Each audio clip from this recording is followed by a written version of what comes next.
Peygamber geldi Allah berdi sayahat gadagançylygyny ýatyrmaga we işini gaýtadan dikeltmäge synanşýar. Balkanabatly akloja Peygambergelli Allah berdiýew 2020-nji ýylyň 5-nji sentýabryna biýdüzgünçilikde aýplanyp 6 ýyl azatlykdan mahrum edildi. Aslynda ol daşary ýurtly türkmen aktivistleri bilen gatnaşykda bolmakda şüphelenip tutsak edildi. 2022-nji ýylyň 10-njy dekabryna günäsi geçildi. 2022-nji ýylyň 25-nji noýabryna boşadylmadan ozal özüni Oraz diýip tanadan Milli Howpsuzlyk Ministrliginiň bir işgäri Akdaş koloniýasyna onun ýanyna geldi we oňa 5 ýyl ýurtdan çykmagyň gadagan ediljekdigini habar berdi. Allah berdi vilayata gaýdyp gelenne Balkanabatdaky wagzally etrap polisiýa işgäri Maksat Mergenow oňa garaşýardy we ony şäher polisiýa bölümine äkitdi. Etrap polisiýa işgäri we polisiýa başlygynyň ornmasary Mejlis Agöýli oňa daşary ýurda gitmeň gadaganlygyny we polisiýa ýygy hasabat bermeň zerurdygy barada duýduruş berdi. Allah berdi günäkärlenýän Jenaýat kodeksiniň 2 maddasynyň 108-nji maddanyň 2-nji we 279-njy maddanyň 3-nji bölümi boşadylanlara administrasiw gözegçiligi göz öňünde tutmaýanlygyny ýatlatdy. Gözegçilik gaýtalanýan jenaýatlara we agyr jenaýat edenlere edilýär. Emma polisiýa ýokardan gelen görkezmelere salgylandy. Şeýle de bolsa oňa hereket azatlygynyň çäklendirilmegi barada hiç hili resmi nama berilmedi. Şondan bäri Allah berdi hukuklaryny dikeltmäge synanşýar. Allah berdi Peygamber geldi boşadylandan soň ombudsmana, baş prokuratura, Milli Howpsuzlyk Ministrligine, Migrasiýa gullugyna we Türkmenistanyň prezidenti Serdar Berdimuhammedowa onlarça ýüzlenme bilen ýüz tutdy. Baş prokuraturadan we Milli Howpsuzlyk Ministrliginden alynan jogaplarda şikaýatynyň etrap polisiýa işgärine iýerilenligi aýdylýar. Şunuň bilen baglylykda Allah berdi prezidente ýüzlenip ýurdumyzda Milli Howpsuzlyk Ministrliginiň, Migrasiýa gullugynyň we derňe edaralarynyň hereketlerine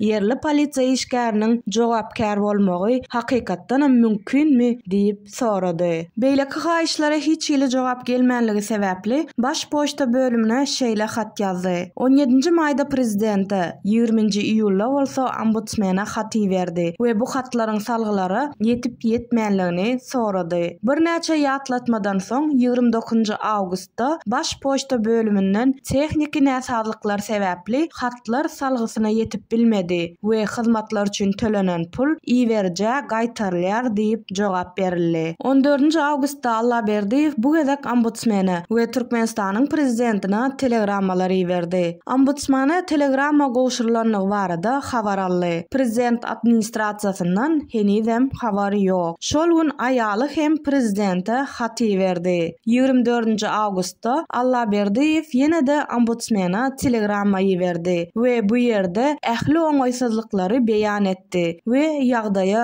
goşulmaga çagyrdy. 29 awgustda ýa Gurbannazarow tarapyndan gol çekilen jogap aldy. Ombudsmanyň ygtyýarlygynyň beýan eden meselelerini öz içine almandygy aýdylýar. Hatyň soňunda oňa migrasiýa gullugyna ýüz tutmak maslahat berildi. 19 sentýabrda ýene täzeden migrasiýa gullugyna ýüz tutdy. Şol bir wagtyň özünde Allah berdi we administrasiw gözegçilik dowam edýär. Etrap polisiýa işgäri belligi alynan ýerine belligini dowam etdirýär. Resmi gulamalara beren beýanatyna Allah berdi hereket azatlygy hukugyny kepillendirip öňkü işine dikeldilmegini ýa-da dol hukukly çalşylmagyny isleýär. Oňa kiçijik gyzy, operasiýa edilmeli aýaly we 78 ýaşly kör kakasy garaşly. Allah berdi kroniki hipertoniya keseli var. Ozal bejergi almak üçin Eýrana ýygyderli gidýärdi. Häzirki syýahat gadaganlygy sebäpli bu syýahatlar mümkin näl. Jeza möhletinden soň aklawjy bolup işlemek synanşyklary hemme ýerde ret edilýär. Häzir ol kiçi bir telekeçilik işine başlamaga synanşýar. Ýöne bu hem hereket azatlygyny talap edýär.